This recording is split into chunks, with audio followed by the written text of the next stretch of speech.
عمر بن الخطاب رضي الله عنه قال بينما نحن عند رسول الله صلى الله عليه وسلم ذات يوم اطلع علينا رجل شديد بياض الثياب شديد سواد الشعر لا يرى عليه اثر السفر ولا يعرفه منا احد حتى جلس الى النبي صلى الله عليه وسلم فاسند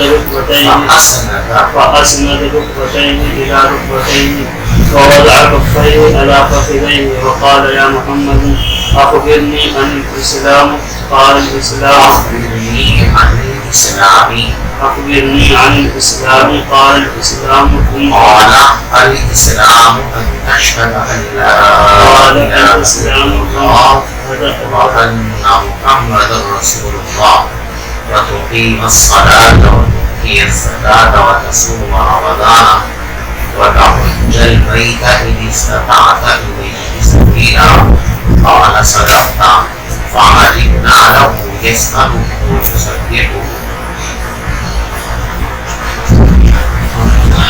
دیکھے کل یہاں تک گفتگو ہو گئی تھی ولا یعرف منا احد کہ ہم میں سے کوئی شخص بھی اس آنے والے شخص کو نہیں پہچان رہا. آگے ہے حتی جلس الی النبی صلی اللہ علیہ وسلم. دیکھو یہاں پر ایک لفظ مقدر ہے قوت کا نام حتی کا نام یعنی آیا عبادت کے بیٹھے گا تو حتی دنا فجلس الی النبی یہاں تک کہ وہ نزدیک آ گیا قریب ہو گیا.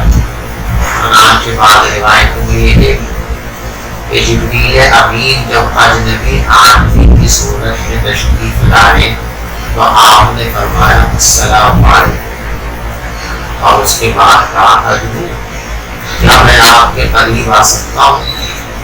نبی پاک علیہ السلام نے ارشاد فرمایا آپ قریب آئیے.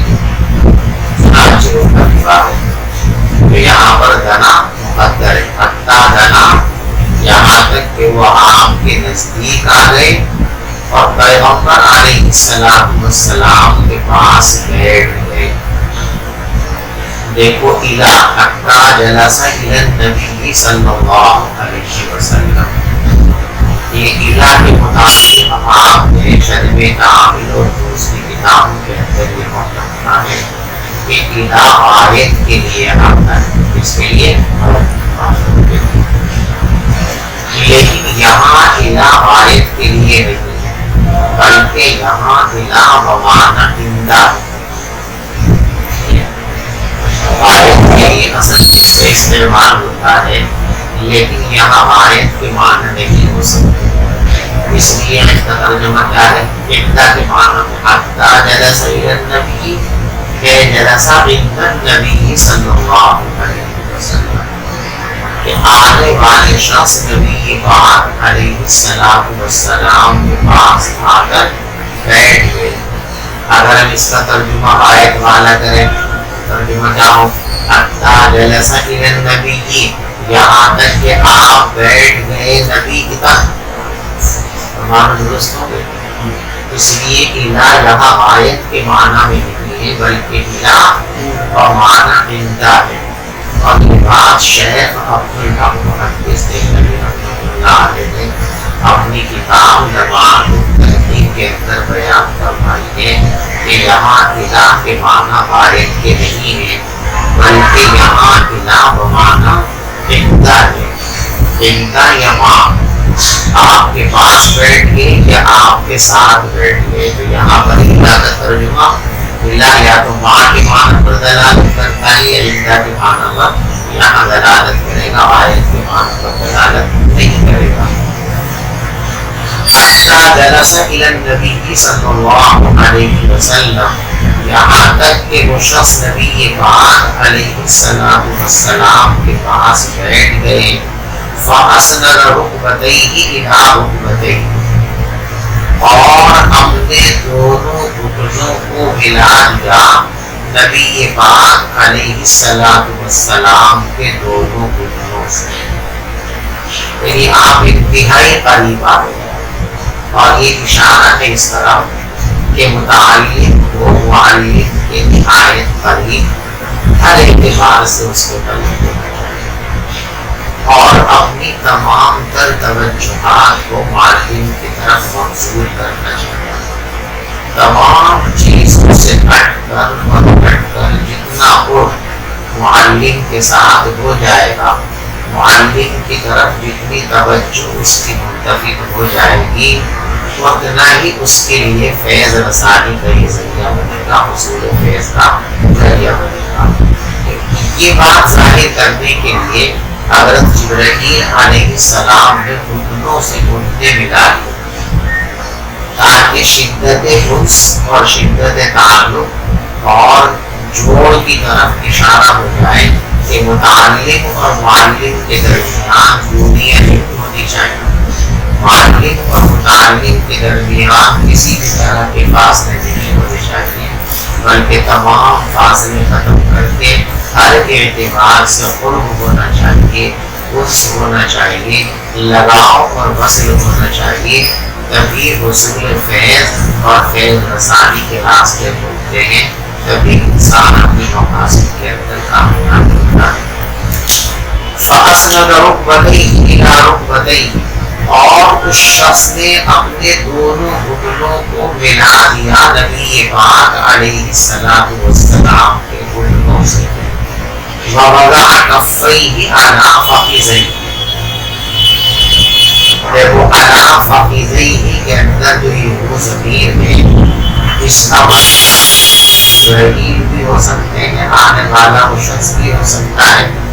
اس صورت میں اس کا ترجمہ یہ ہوگا وَوَضَعَ كَفَّيْهِ عَلَىٰ فَخِذَيْهِ اور اس آنے والے شخص نے اپنی دونوں ہتھیلیوں کو اپنی دونوں ہاتھوں کے اوپر رکھ لیا. یعنی جس طریقے سے ہم تشہد میں رانوں کے اوپر گھٹنوں کے اوپر ہاتھ رکھ کر بیٹھتے ہیں، اس حیت میں وہ شخص آنے والا بیٹھ گیا. اور یہ حیت اس لیے اختیار کی کہ یہ حیت سب سے زیادہ اقرب من التواضع ہے. تواضع پر دلالت کرنے کے لیے یہ حیت سب سے زیادہ مناسب ہے. اسی لیے تشہد میں جہاں انسان بیٹھ کر اللہ کی عظمت کو بیان کرتا ہے اور اپنی محتاجگی کو بیان کرتا ہے تو اس حیت میں بیٹھتا ہے کہ دونوں ہاتھ گھٹنے پر رکھ کر گردن جھکا کر بیٹھ جاتا ہے تاکہ اس کی تواضع اللہ کو پسند آ جائے اور اللہ کی رحمت اس کی طرف متوجہ ہو جائے. تو یہ حیات تشہد کے اندر بیٹھ گئے. حیات تشہد چونکہ تواضع پر دلالت کرتی ہے، ایک تو تواضع اللہ کو بہت پسند ہے اور ایک متعلم کے لیے معلم کے سامنے تواضع کو اختیار کرنا فرض کے درجے میں ہے. اس طرف اشارہ کرنے کے لیے یہ ہے اختیار کی حضرت جبرائیل علیہ السلام کا سمجھے. اور دوسرا احتمال اس کے اندر یہ ہے کہ عَلَىٰ فَخِذَيْهِ کے اندر جو وہ ضمیر ہے، اس ضمیر کا مرجع نبی پاک علیہ السلام ہے. اب اس کا ترجمہ یہ ہوگا کہ اس شخص نے اپنے دونوں ہاتھوں کو حضور پاک صلی اللہ علیہ وسلم کی دونوں رانوں کے اوپر رکھ دیا. یعنی اپنی ران پر یوں ہاتھ رکھنے کے بجائے آگے بڑھا کے پیغمبر علیہ السلام کی رانوں پر اس طرح ہاتھ کو رکھ دیا. تو اپنے گھٹنوں پر رانوں پر ہاتھ رکھا تھا، یہ بھی احتمال ہے.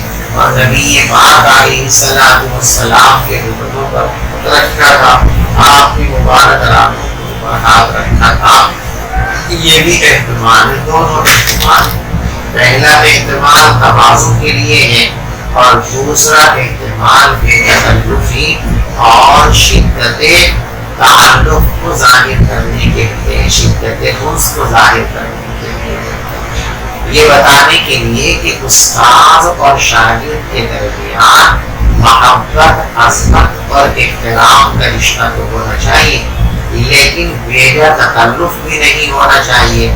اس لیے کہ بھیجا تکلف حصول فیض کے راستے میں رکاوٹ بن جاتا ہے، نہ حصول فیض ہوتا ہے اور نہ افادہ ہوتا ہے۔ جب مفیس اور مستفید ان دونوں کے درمیان تکلف کا حجاب ہو تو ایسی صورت کے اندر نہ افادہ صحیح طور پر ہو سکتا ہے اور نہ استفادہ صحیح طور پر ہو سکتا ہے، نہ صحیح طور پر فائدہ پہنچا سکتا ہے اور نہ صحیح طور پر فائدہ حاصل کیا جا سکتا ہے۔ تو تکلفات بیچ میں حامل نہیں ہونے چاہیے، لیکن بے تکلفی کا مطلب بے احترامی ہے۔ ہمارے سماج میں اس وقت ایک عجیب کیفیت ہوتی ہے کہ بے تکلفی اور بے احترامی ان دونوں کے درمیان جو حد فاصل ہے اس کو لوگوں نے مٹا دیا۔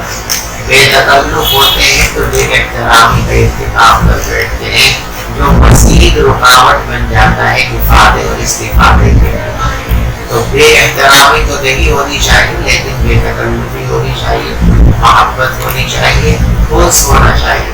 جب شاگرد اور استاد کے درمیان، معلم اور متعلم کے درمیان بے تکلفی بھی ہو اور اعلیٰ درجے کا احترام اور عظمت بھی ہو تو پھر افادہ بھی بہت اچھی طریقے سے ہوتا ہے اور استفادہ بھی بہت اچھی طریقے سے ہوتا ہے، حصول فیض بھی بہت اچھی طریقے سے ہوتا ہے اور فیض بہت اچھی طریقے سے ہوتی ہے۔ تو دونوں احتمال اپنی راہوں پر دونوں ہتھیلیاں رکھ لی، نبی پاک علیہ السلام کی مبارک راہوں پر دونوں ہتھیلیاں رکھ لی، اور اس کے بعد کہا یا محمد اخبرنی عن الاسلام۔ دیکھو یہ چند باتیں قابل غور۔ سب سے پہلی بات تو یہ ہے کہ یہاں آنے والا شخص آیا اور آنے کے بعد سیدھا یوں کہہ دیا یا محمد۔ حالانکہ آداب نبوی یہ ہے، آداب اسلام یہ ہے کہ آپ کسی کی مجلس میں حاضر ہوں تو آپ پہلے اجازت لیں اور پھر مجلس میں داخل ہوتے وقت پہلے سلام کریں اور سلام کے بعد پھر اپنے مقصد پر مدعا کو بیان کریں۔ یہاں نہ اجازت ہے اور نہ یہاں پر سلام ہے، ایک دم براہ راست آ کر کلام ہی آپ کو۔ اس کے دو جواب دیے حدیث۔ ایک جواب اس نے یہ دیا ہے کہ یہاں راوی نے اختصار کر دیا ہے۔ حقیقت یہ ہے کہ جبریل امین نے پہلے آ کر اجازت دی ہے اور پھر آ کر سلام کیا ہے، اس کے بعد یہ کلام کیا ہے کہ یہاں پر مذکور ہے۔ تو اختصار کے پیش نظر راوی نے یہاں اجازت اور سلام کو محفوظ کر دیا، اس کو ذکر نہیں کیا، اصل مقصد کو بیان کر دیا۔ اور یہ بات دوسری روایتوں کے اندر مذکور ہے کہ آپ نے اجازت بھی لی اور آپ نے سلام بھی کیا تھا۔ تو یہ کلام بعد الاستئذان والسلام ہی ہے، یعنی پہلے آپ نے اجازت بھی لی ہے اور پہلے آپ نے سلام بھی کیا ہے، اس کے بعد یہ کلام کیا ہے۔ تو سلام و استئذان کو راوی نے یہاں اختصار کے پیش نظر حذف کر دیا ہے، ورنہ سلام استئذان کو عمل میں لائے گئے۔ اور دوسرا جواب اس کا یہ دیا ہے محدثین نے کہ جبریل امین یہاں تشریف لائے تھے تو وہ اپنے آپ کو مخفی رکھنا چاہتے تھے، اس لیے انہوں نے بہت سارے قابل تعجب چیزیں اس موقع پر اختیار کروائی۔ تو وہ اپنے آپ کو بالکل ایک گنوار اور سادہ انسان ظاہر کرنا چاہتے ہیں، اس لیے آپ نے آداب مجلس کو محفوظ نہیں رکھا تاکہ لوگ ان کو یہ سمجھیں کہ کوئی دیہات کے رہنے والے سیدھے سادے آداب مجلس سے ناواقف یہ شخص ہیں، اس لیے بے تکلف آ کر حضور سے باتیں کر رہے ہیں۔ اس لیے انہوں نے تعمیل کے طور پر لوگوں کو ایک طرح سے مغالطے اور یہ ظاہر کرنے کے لیے کہ کوئی یہ بڑے پڑھے لکھے یا کوئی فرشتے یا عالم نہیں ہے، بلکہ ایک سادہ سے عام انسان ہے جو اپنی ضرورتوں کا سوال کرنے کے لیے، معلومات کے حصول کے لیے دربار حکومت کے اندر حاضر ہے۔ اسی طریقے سے یہاں فرمائے نام محمد، نام لے کر کے پکارنا یہ ادب کے خلاف سمجھا جاتا ہے. اسی لیے حضرات صحابہ کرام نے کبھی بھی آپ کو نام لے کر یا رسول اللہ یا نبی اللہ اس طرح کے الفاظ سے تعریف کیا کرتے تھے. اور یہی تعریف مسلمانوں کو قرآن پاک میں لا تجعلوا دعاء الرسول بینکم کدعاء بعضکم بعضا، جیسے تم آپس میں ایک دوسرے کو بے تکلف نام لے کر کے پکارتے ہو، اس طرح نبی پاک صلی اللہ علیہ وسلم کو نام لے کر نہ پکارا. آپ کے عظمت اور احترام کی بات. تو جب آپ کے ادب کا تقاضا یہ ہے کہ یا محمد آپ کا نام لے کر نہ پکارا جائے، تو پھر جبریل امین نے ایسا کیوں کیا کہ یا رسول اللہ یا نبی اللہ، ایسا کہنے کے بجائے سیدھے سیدھے کیا کہہ دیا؟ یا محمد کہہ دیا. ایک جواب تو اس کا وہی ہے کہ جبریل امین کا جو مقصود تھا اپنے آپ کو دفاع میں رکھنا، اسی کے پیش نظر انہوں نے یہ کام کیا. اپنے بہت سارے حالات کے اعتبار سے وہ اپنے کو ایک سادہ انسان ثابت کر رہے تھے، تو خطاب بھی ایسا ہی کیا کہ صحابہ کرام یہ سمجھیں کہ یہ کوئی سادہ انسان ہے، مہذب پڑھے لکھے انسان نہیں ہے. اس لیے آپ نے سیدھے سیدھے کیا کہا؟ یا محمد کے. اور بعض حضرات محدثین نے اس کی توجیہ فرمائی ہے لا تجعلوا دعاء الرسول بینکم کدعاء بعضکم بعضا، یہ اللہ کا پیغام اور کوئی انسانوں کے لیے فرشتوں کے لیے نہیں ہے. تو گویا کہ جبریل امین اس حکم کے مکلف ہی نہیں ہے، اور جب مکلف نہیں ہے تو اس کی پابندی نہیں کی. اس کی بات نہیں ہے. مکلف جس کو بنایا جائے وہ اس امر پر عمل نہ کرے تو یہ بات قابل اعتراض ہوگی. لیکن جو شخص مکلف ہی نہیں ہے کسی کام کا، وہ اس کام کو کیوں کرے؟ اور اگر وہ اس کام کو نہ کرے تو اس پر اعتراض اور داروی تو کوئی معنی نہیں ہوتی. تو یہ خطاب انسانوں کے لیے تھا، فرشتوں کے لیے نہیں ہے. اس لیے جبریل امین اس کو مکلف نہیں تھے، اسی لیے انہوں نے اس حکم پر عمل نہیں کیا، بلکہ سیدھے سیدھے نام لے کر پکارا یا محمد. اور بعض روایتوں کے اندر اس کی تصریح ہے کہ آپ نے یا رسول اللہ کہہ کر کے پکارا. اس روایت میں یا محمد ہے، لیکن بعض روایتوں میں اس کی وضاحت ہے کہ جبریل امین تشریف لائے تھے تو انہوں نے یا محمد کہہ کر کے نہیں بلکہ یا رسول اللہ کہہ کر کے پکارا. امام نووی رحمۃ اللہ علیہ نے اس دونوں کے درمیان ترتیب دی ہے کہ اول پہلا مجلس میں داخل ہوتے وقت تو انہوں نے یا محمد کہہ کر کے پکارا، اسی مقصد کے لیے کہ صحابہ کرام ان کی شخصیت کے بارے میں تعمیہ کا شکار رہے. اور جب گفتگو شروع کی انہوں نے باقاعدہ سوال و جواب کے لیے تعلیم و تعلم کے لیے، تو اس وقت انہوں نے وہی ادب کو پیش نظر رکھتے ہوئے وہی بات فرمائی یا رسول اللہ. بعض روایتوں میں اس کی صراحت موجود ہے کہ آپ نے سلام دی کہ آپ نے یا رسول اللہ کہہ کر کے پکارا. تو تکلیف دونوں کے درمیان یہ ہے کہ مجلس میں داخل ہوئے تو یا محمد کہا، اور جب باقاعدہ سوال و جواب کا سلسلہ ہوا تو یا رسول اللہ کہہ کر آپ نے پیغام فرمایا. وقال یا محمد، اور اس آنے والے شخص نے کہا اے محمد صلی اللہ علیہ وسلم، اخبرنی عن الاسلام، آپ مجھے اسلام کے بارے میں بتائیے. اسلام کس کو کہتے ہیں؟ اسلام کی تعلیمات کیا ہیں؟ اسلام کے احکام کیا ہیں؟ یہ آپ مجھے سمجھا دیجیے اور سکھا دیجیے. لیکن یہاں پر ہے اخبرنی عن الاسلام، اور اس کے بعد میں ہے اخبرنی عن الایمان. یہ یہاں چار چیزوں کے بارے میں سوال ہے اس حدیث کے اندر. ایمان کے بارے میں، اسلام کے بارے میں، احسان کے بارے میں اور قیامت کے بارے میں. یہ دو سوال پہلے والے ہیں ایمان اور اسلام، ان میں سے پہلے ایمان کا سوال ہوا ہے یا پہلے اسلام کا سوال ہوا ہے؟ تو اس سلسلے میں روایتوں میں اختلاف ہے۔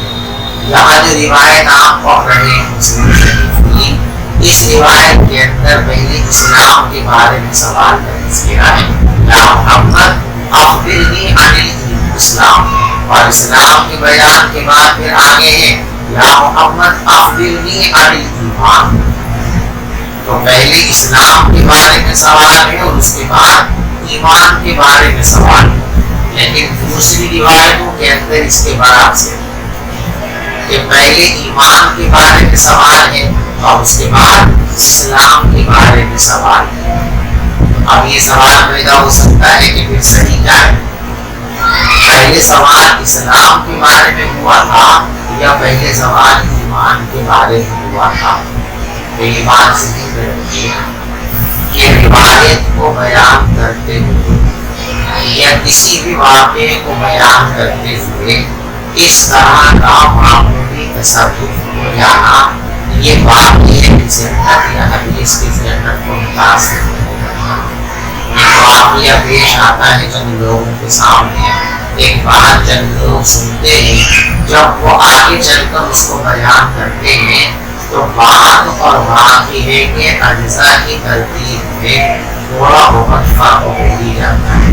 کسی نے ایمان کہہ دیا، کسی نے اسلام کہہ دیا، اور ایمان و اسلام میں اس تقدیم و تاخیر کی وجہ سے کوئی مسئلے پر فرق نہیں پڑتا ہے۔ گرچہ لوگوں نے تقدیم ایمان اور تقدیم اسلام دونوں کی وجوہات بھی بیان فرمائی ہیں کہ بھئی ایمان کو کیوں مقدم کیا گیا، جس روایت کے اندر ایمان کو پہلے ذکر کیا گیا تو کیوں، تو اس کی وجہ بیان فرمائی کہ اصل ترتیب یہی ہے کہ آدمی پہلے ایمان قبول کرتا ہے، اس کے دل میں تصدیق پیدا ہوتی ہے، جب تصدیق پیدا ہو گئی تو یہ ایمان ہو گیا۔ تصدیق کے بعد ایمان کو قبول کر لینے کے بعد ایمان میں داخل ہونے کے بعد ہی انسان عمل کے میدان میں آتا ہے اور اعمال کے مدینے کو اسلام کہتے ہیں۔ تو فطری ترتیب یہی ہے کہ ایمان مقدم ہے اور اسلام مؤخر ہے۔ انسان کے اندر پہلے ایمان آتا ہے، اس کے بعد اسلام آتا ہے، یعنی پہلے عقیدہ آتا ہے اور اس کے بعد اعمال آتے ہیں۔ اعمال پہلے آئے عقیدہ بعد میں آئے، ایسا نہیں ہوتا، بلکہ پہلے عقیدہ ہے پھر اس کے بعد اعمال ہے۔ کوئی بھی انسان نماز کو فرض سمجھ کر کب پڑھے گا، جبکہ پہلے تو ایمان قبول کر لے۔ اگر کوئی ایمان ہی نہیں لایا تو وہ نماز کیوں پڑھے گا، وہ زکات کیوں دے گا، وہ روزہ کیوں رکھے گا، حج کرنے کیوں جائے گا، وہ جہاد کی مشقت کیوں برداشت کرے گا۔ تو ایمان مقدم ہے اصل کے اعتبار سے، لہذا سوال میں بھی اس کو مقدم رکھا۔ اور جن روایتوں کے اندر اسلام کو پہلے بیان کیا گیا، جیسی روایت کے اندر اس کی بھی توجہ بیان کی ہے لوگوں کہ ایمان ایک مخفی چیز ہے، اس لیے کہ ایمان تصدیق قلبی کا نام ہے، اور تصدیق قلبی کا کوئی انسان اپنے طور پر پتہ نہیں لگا سکتا جب تک کہ اس شخص کی ظاہری حالت اس کے دل کی تصدیق پر دلالت نہ کرتی۔ تو اسلام ہی چونکہ ایمان کا پتہ دیتا ہے۔ ہم کسی شخص کے بارے میں کب یہ محسوس کرتے ہیں اور یقین کرتے ہیں کہ یہ مومن ہے، جب اس سے اسلام کا ثبوت ہوتا ہے، یعنی جب وہ اسلامی پیغام اختیار کر لیتا ہے، اسلامی اعمال کو اختیار کر لیتا ہے، تو ہم سمجھ لیتے ہیں کہ یہ مسلمان ہے۔ ایک آدمی ہمارے سامنے کلمہ بھی نہیں پڑھ رہا ہے، مسجد بھی نہیں آتا ہے، اسلام کی کسی حکم پر عمل نہیں کرتا ہے، تو اس کے دل میں تصدیق ہو یا نہ ہو، ہم اس کے مومن ہونے کا فیصلہ تو نہیں کر سکتے، نہ اس کو مومن تسلیم کر سکتے۔ اللہ کرے کہ اللہ کا لیکن ظاہری طور پر ہم لوگ اس کو مومن ہونے کا فیصلہ کریں۔ تو ایمان گرچہ مقدم ہے، لیکن ایمان کا پتہ کس سے چلتا ہے؟ اسلام ہی سے چلتا ہے۔ اسلام ہی ایمان پر دلالت کرتا ہے، اسلام ہی سے ایمان کی پہچان ہوتی ہے کہ ایک شخص کے اندر ایمان ہے یا ایمان نہیں ہے۔ اس لیے پہلے اسلام کو بیان کیا گیا اور بعد میں ایمان کو بیان کیا گیا۔ تو مقدم بیان کیا گیا، اس کی بھی توجہ علماء نے بیان کر دی ہے. ایمان کو کیوں مقدم کیا گیا اس کی توجہ بھی بیان کر دی ہے. لیکن صحیح بات میں نے آپ کو پہلے بتا دی کہ اس طرح کی تقدیم و تاخیر روایت کے اندر صحیح بات ہے. آدمی سنتا ہے، دو عوام یہاں سن رہے ہیں، یہاں ہونے والی گفتگو کی ترتیب آگے چل کے آپ بدل سکتے ہیں. جو بات پہلے کہیں گے اس کو بعد میں، جو بات اس کو پہلے بیان کر دیں. ایسا فطری طور پر ہو جاتا ہے. اور یہ واقع ہے کہ صحت ہو یا خبر کی صحت کو متاثر، یعنی یہ اختلاف مضر نہیں ہے، اس سے کوئی فرق پیدا نہیں ہوتا ہے. تو وقال یا محمد اخبرنی علیہ السلام، اور اس شخص نے کہا کہ اے محمد صلی اللہ علیہ وسلم آپ مجھے بتا دیجئے اسلام کے بارے میں، آپ مجھے اسلام کی خبر دے دیجئے. تو نبی پاک صلی اللہ علیہ وسلم نے ارشاد فرمایا الاسلام ان تشهد ان لا الہ الا اللہ وان محمد رسول اللہ. اسلام یہ ہے کہ تم اس بات کی گواہی دو کہ اللہ کے سوا کوئی معبود نہیں ہے، اور اس بات کی گواہی دو کہ حضرت محمد مصطفیٰ صلی اللہ علیہ وسلم اللہ کے رسول ہیں. وتقیم الصلاۃ، اور اسلام یہ ہے کہ تم نماز قائم کیا کرو. وتؤتی الزکاۃ، اور اسلام یہ ہے کہ تم زکات ادا کیا کرو.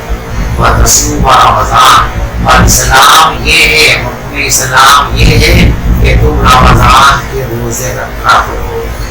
وتحج البیت، اور اسلام یہ ہے کہ تم بیت اللہ کا حج کیا کرو اگر وہاں تک پہنچنے کی استطاعت رکھتے ہو، اگر راستے کی استطاعت رکھتے ہو. قال صدقت، تو سائل نے کہا کہ آپ صحیح کہتے ہیں. فعجبنا له، تو ہمیں اس کی بات پر تعجب ہوا. یسألہ، سوال بھی کر رہا ہے، وہ یصدقہ، اور تصدیق بھی کر رہا ہے. یہ آپ نے مکمل اسلام کا تعارف کرایا. اسلام کے تعارف کے سلسلے میں جو جملے نبی پاک صلی اللہ علیہ وسلم کی زبان مبارک میں ہیں، ان جملوں کی تشریح انشاءاللہ کل کے سبق میں تفصیل سے بیان کریں.